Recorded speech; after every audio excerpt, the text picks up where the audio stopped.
Moors Railway. One of the best-known freight lines in the northeast was from Tyne Dock to Consett, where there was a massive ironworks. The line had had a passenger service until 1955 at the Consett end, but had been a dedicated freight line since then. Heavy ore trains had been operated by Northeastern Railway Class Q7 3-cylinder 080s and LNER 01 280s. The 27-mile line was heavily graded in the direction loaded trains had to take, as they carried iron ore up from Tyne Dock to Consett, situated high on the eastern side of the Pennines.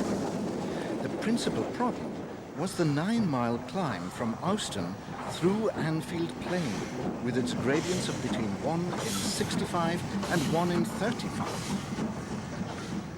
Following an expansion of the plant's capacity in the early 50s, the Tyne Improvement Commission, BR and the Consett Company had instituted a form of merry-go-round operation of the ore trains. For these, a batch of Class 9Fs had been specially fitted with air pumps to operate the brakes and discharge doors of the dedicated hopper wagons. These were run in 3 fixed rakes of 9 wagons and a brake van, which weighed nearly 800 tons, and up to 10 trains a day would be run, with a 9F at each end. More LNER locomotives are seen at Bridgetown Central on the Scottish region on the eastern side of Glasgow, where the newly erected 25 kilovolt overhead catenary heralded the end of steam suburban working in the city. This was the second phase of the famous Glasgow Blue Trains electrification, which was inaugurated on the 29th of May 1962. Steam had had one brief reprieve when the first part of this scheme had been inaugurated and withdrawn, but this was to presage the end of steam suburban workings in Scotland. By contrast, Scotland had a number of long, straggling main lines which served sparsely populated country, prime targets for beaching. Most notable was the Waverley route from Edinburgh to Carlisle, which outlasted steam but only just. It closed in 1969. Scotland also had many branches serving small communities, which were under review at the beginning of the decade. One such was the Killin branch, a short line which ran from the Callander and Oban line at Killin Junction alongside Loch Tay. Closure came in 1965. A rather more positive note had been struck at the end of the 50s when the North British Glen Douglas was restored to its pre-grouping livery. Scottish Region had retained an example of each of the principal Scottish company's locomotives, together with 2 Caledonian coaches for use on rail tours, a most notable public relations exercise. The coaches are seen here behind a North British Class J 36060 during the 1960 Scottish Rail Tour, which visited many of the branches and lines then under threat.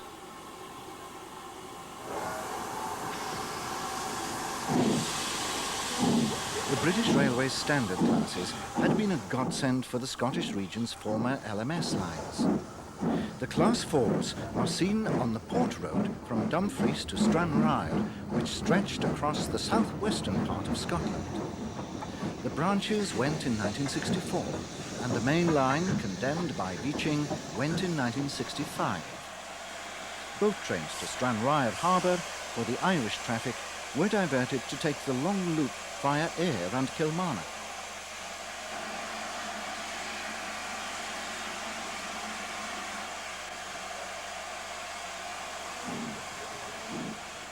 As with all closures, many steam locomotives lost their duties. In this case, the small class of British Railway's standard Class 6 Pacifics, the Clans, were made redundant, the first standard class to be eliminated. At the beginning of the decade, there were many pre-grouping classes still in existence in Scotland. Over 100 of these Caledonian 060 jumbos remained in 1961, although all were gone by 1964. The great Scottish company's entire stock being eliminated by the end of 1964, when the final Pickersgill goods engines went. Thereafter, the only evidence of Scottish railway history remained in the form of track and buildings. But the beaching, cuts and closures would ensure that it was a very much smaller Scottish region that finally dispensed with steam in the summer of 1967. A rebuilt Bullard Pacific may seem an odd choice to commence our review of steam on the London Midland region, the final British Railways region to eliminate steam. The locomotive is seen on Midland metals at Leicester London Road Station on the Midland Main Line in the course of rail tour duties, an example of the many imaginative itineraries that were promoted in the 1960s, taking locomotives to parts of the system they had never been seen on before. It's followed by a native, one of the LMS-built versions of the classic Midland 4F060 design. This locomotive symbolizes the rapid elimination of steam, since it was virtually an obsolete design when built in the 1920s. Yet here it was, surviving almost to the end, alongside the far more modern designs which would, in the normal course of events, have been expected to have replaced it. The British Railways Class 2 tanks were the kind of locomotives which would have replaced the 4Fs. They were a development of the LMS's own final local passenger design, the IVAT Class 2 tanks. The word development is probably a little strong, as they were really the same as the IVAT engines with some BR standard fittings. Like all the BR standards, they had foreshortened lives, as the spate of closures at the beginning of the decade, followed by the beaching cuts, meant they were rapidly put out of a job. These engines are seen leaving Leicester on their way to work on the well-known branch along the southeastern edge of Rutland, between Seaton Junction and Stamford in Lincolnshire, together with examples of the earlier IVAT version. The branch itself passed through delightful countryside and had one intermediate station at Morcott before joining the ex-Midland line from Melton Mowbray to Peterborough at Luffenham. Its history and eventual closure was a familiar story in the post-beaching era. It was the product of Victorian rivalry between the LNWR and Midland Railway, and had originally been part of the former's Rugby to Stamford line, which had used running powers over the Midland. A desire to reach Peterborough led to a new direct line, making the Stamford line a branch. But Beeching's elimination of duplicate routes was to see both the new line and the branch close in June 1966. As ever, push-pull trains and the LMS and BR standard tanks were scrapped. LNWR lines in North Wales were also the haunts of the LMS and BR tanks, which had eventually completely replaced the various LNWR 242 and 062 tanks whose progress we have followed throughout this series. This domination was to be short-lived. The combined effect of a massive program of investment in diesel multiple units and the closure of the railways for which they were ordered meant that steam replacement on local services was accelerated. Caernarfon would keep its passenger services until the end of the decade. But the Amlwch branch, which had been dieselized in 1956, reversed the trend, steam returning from Christmas 1961 until the line's beaching-inspired closure exactly 3 years later. Another LNWR class whose progress we have charted throughout this series is the famous Super D 080 mineral type. In the light of the history of that great railway's locomotives under the LMS, it's not surprising that these were the only LNWR locomotives to work on British railways in the 1960s. Like the early Britons, they retreated to the Welsh hills, where they shared duties on the Central Wales line with their successors and the BR standards. But by the beginning of 1964, there were only 5 left out of the original 502 engines. All would be gone by the end of the year. One would be kept for the National Collection, a fitting example of the LNWR's great tradition, a railway whose heritage had received scant attention. The Central Wales line also remains today, but Beeching and all his cost-cutting successors have tried to close it. It was to be singled and reduced to a diesel multiple unit run basic railway. In 1961, a DMU on the LNWR main line in central Birmingham crosses the Midland Main Line near Saltley as the Pines Express, before it was diverted away from the Somerset and Dorset, heads north behind the Black 5. Another member of the same class is banked by a 4F towards Camp Hill. The latter class would not be extinguished until 1966. The same Black 5 is next seen entering Walsall Station with the Pines, having virtually circumnavigated Birmingham. The chocolate and cream coach is virtually the only sign of Western region influence on the S&D's trains. But an ominous shape of things to come is symbolically waiting to take over from the Black 5. Earlier, we saw how former Great Western lines in the Birmingham district were decimated in the 1960s after they had been transferred to the London Midland region. The LMR's own inheritance of services and lines fared a little better, but many of those which served villages and communities outside the main metropolitan sprawl were to be cut back under Beeching and before. Upon nationalisation, the Midlands Birmingham to Bristol main line had fallen within the Western region, but in 1958, lines north of Barnt Green reverted to the LMR. In a form of quid pro quo, the Lickey avoiding route from Barnt Green via Redditch and Evesham to Ashchurch was proposed for complete closure under Beeching, passenger services from the south to Redditch having already ceased whilst the report was drawn up. Wiser counsels prevailed, and it was reduced to a stump to Redditch from the 31st of July 1964. The Cotswolds town of Evesham lost its direct route to Birmingham by these measures, and the Fowler 264 tanks, which had dominated services, were all to be withdrawn by 1966. With freight traffic in decline and the introduction of diesels on the direct main line, it was no longer necessary to keep an avoiding line for the Lickey. But, as we saw in the last volume of this series, it wasn't until the 1990s that banking up the notorious incline could be eliminated.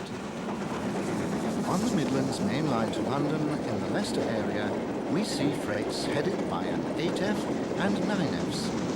These powerful machines had eventually eliminated the Midlands penchant for double heading, but the railway was still bedevilled with the inheritance of short four-wheeled wagons in the 1960s. Traffic was declining rapidly, and Beeching proposed to eliminate many types of freight traffic, concentrating on long-haul block trains for future growth. The combination of all these changes was catastrophic for the steam railway, as the closures of branches and local stations, the reductions of goods traffic, and the introduction of diesels and electrics all combined to eliminate steam and its infrastructure. Even modern steam locomotive types rapidly became obsolete under these pressures. The main lines were almost as much affected by Beeching as the secondary ones, as the closure of wayside stations eliminated much work. The West Coast main line between Lancaster and Carlisle was to have all but 2 stations closed, only Oxenholme and Penrith remaining.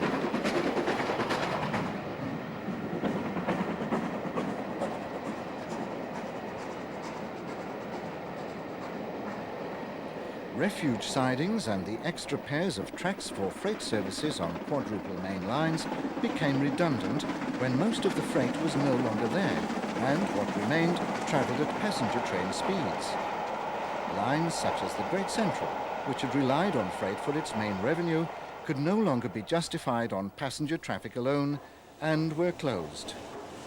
By the beginning of the 60s, it was a purely local line, as the LMR had diverted its expresses away in the late 50s.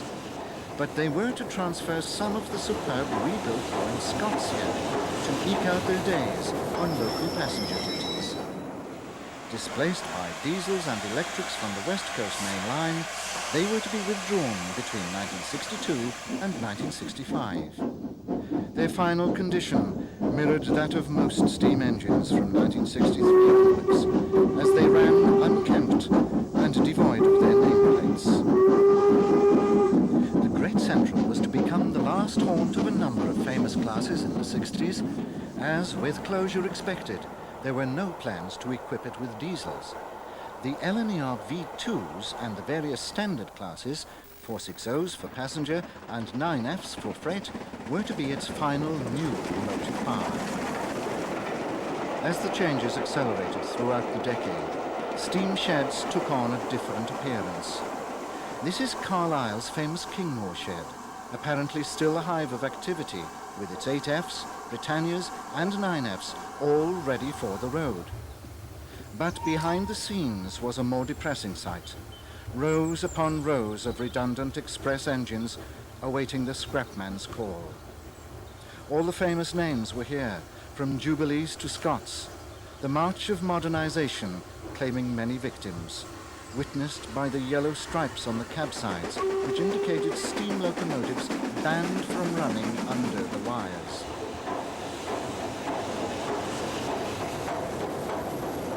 The wires were the manifestation of the major plank of the 1955 modernization plan, electrification of the West Coast Main Line. The first part was completed at the beginning of our decade, Crewe to Manchester being switched on in 1960, with the overhead catenary gradually extending to Liverpool, down the main line to Euston, and round the loop through Birmingham by March 1967. All this had a profound effect on the steam locomotive fleet and on the railwaymen themselves. Often forgotten is the way the modernization scheme didn't just eliminate locomotives, stations and railways. Tens of thousands of jobs were to go, with the inevitable loss of morale and pride in the job. Many traditional ranks, such as cleaners, no longer existed, with the result that locomotives quickly became covered in filth. Soot-encrusted steam engines running over lines which would soon be closed or be downgraded to stations without staff were not an attractive way to travel. This all became self-perpetuating as passengers turned away from the dirty railway in ever-increasing numbers, and the vicious spiral continued to gather momentum.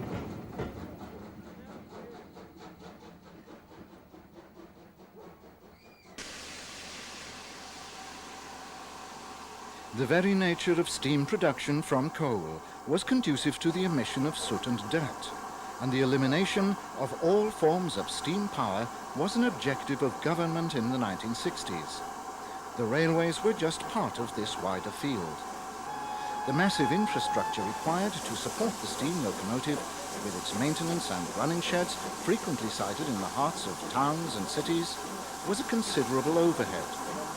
The closure of sheds such as this one at Rugby would release land which could either be sold off to boost the railway's dwindling funds or converted into car parks to cater for the changing needs of those customers it could still attract. It was to be a long and hard road, but an inevitable one. The stark fact was that by the 1960s, the steam locomotive was no longer a viable proposition for everyday use.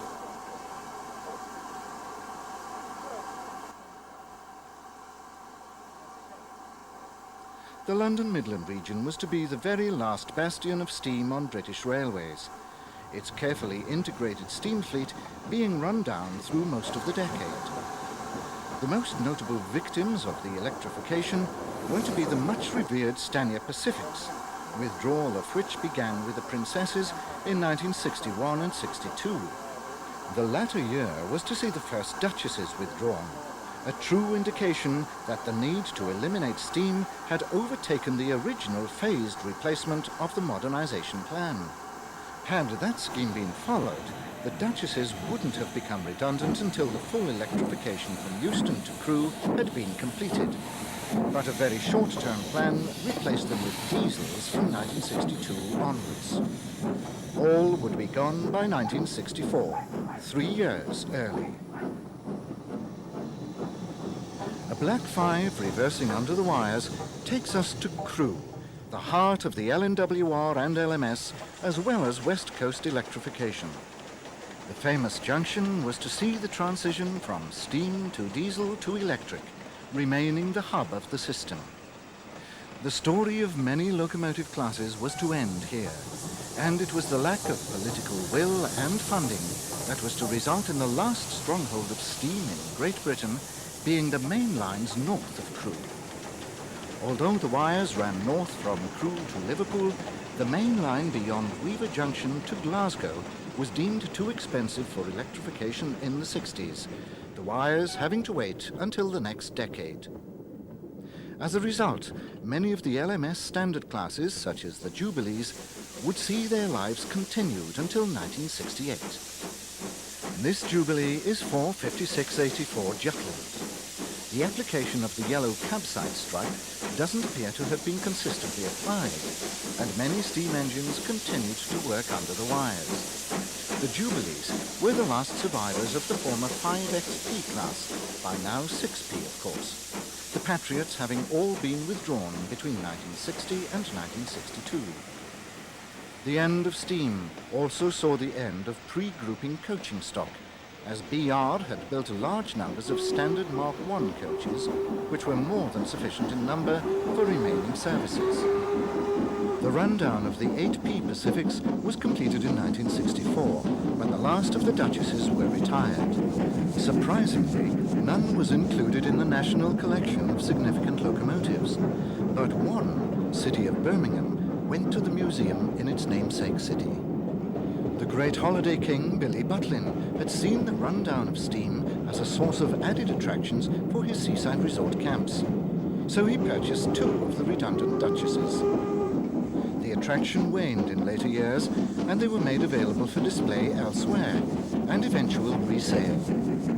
Thus, by this convoluted route, the gap in the national collection was made good, and a Duchess of Hamilton has become the flagship of the National Railway Museum at York. The first numbered but not first built Black 5 and Royal Scot 460s were to be retained for the collection. It's an interesting coincidence that neither deserves its place by virtue of originality. Both are, of course, valuable in their own right. None of the smaller standards would be retained, although the little Class 4 moguls were probably the epitome of the classic British mixed traffic type. The last LMS-built Pacific is seen at Preston at the end of her days. IVAT had produced 2 modified versions of Stanier's Great Duchesses in 1947. On their completion, it was announced that they had been built with a view to comparing them directly with the 2 mainline diesels that were built at the same time. The latter were numbers 10,000 and 10,001, the first British mainline diesels. The result of the contest was never revealed, but by 1964, diesels had ousted the Duchesses over Shap. The picturesque Pennines would be amongst the last haunts of the British steam locomotive.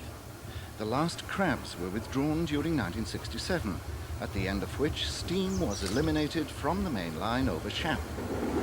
Thereafter, steam was only to be seen on the other routes in Lancashire, as it worked into its final year. As 1968 dawned, 8 Fs, a few standards, and perhaps most appropriate of all, a number of Black 5s were left. The work was traditional. There were still plenty of classic short wheelbase wagons, but they would soon follow the locomotives into oblivion. All the Britannias had been transferred to the LMR, and all but one would be withdrawn before the end came, when 70013 Oliver Cromwell headed the last British Railway steam train on the 11th of August, 1968. It then joined the National Collection and went to Bressingham. After that, it seemed the only place for a steam engine was on a plinth. Billy Butlin certainly thought so, although, as we've already related, he would later release them. This Duchess would also end up at Bressingham with Oliver Cromwell. Her companion at Ayr, a Brighton Terrier, came too. For most steam engines, the destination was the scrapyard and oblivion. However, unbeknownst to those who mourned its passing, among the weeds of Woodham's Brothers scrapyard in Barry, South Wales, there lay the seeds of the great preservation movement of the future, and many more decades of steam.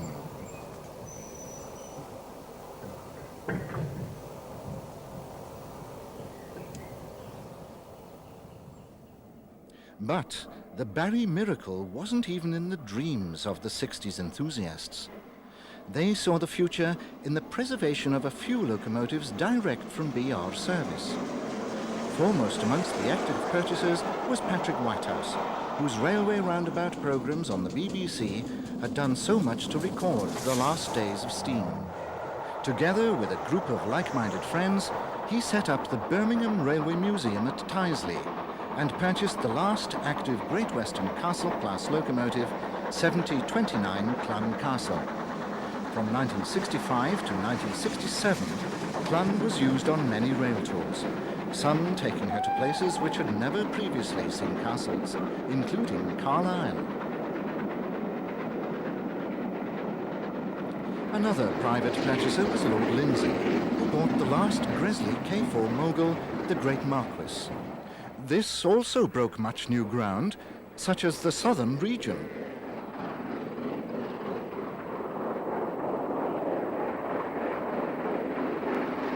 One of the most popular public appeals was to save a Gresley A4, and the locomotive chosen was the one which bore his name. But the most famous survivor of all was to be the last steam locomotive to work on British railways. Flying Scotsman was privately preserved by Alan Pegler, direct from service in 1963, with a 10-year agreement allowing her to run over British Railways networks. Like most of the other preserved engines, she was repainted in her pre-nationalisation livery and was fitted with an extra tender, as water supplies were no longer available.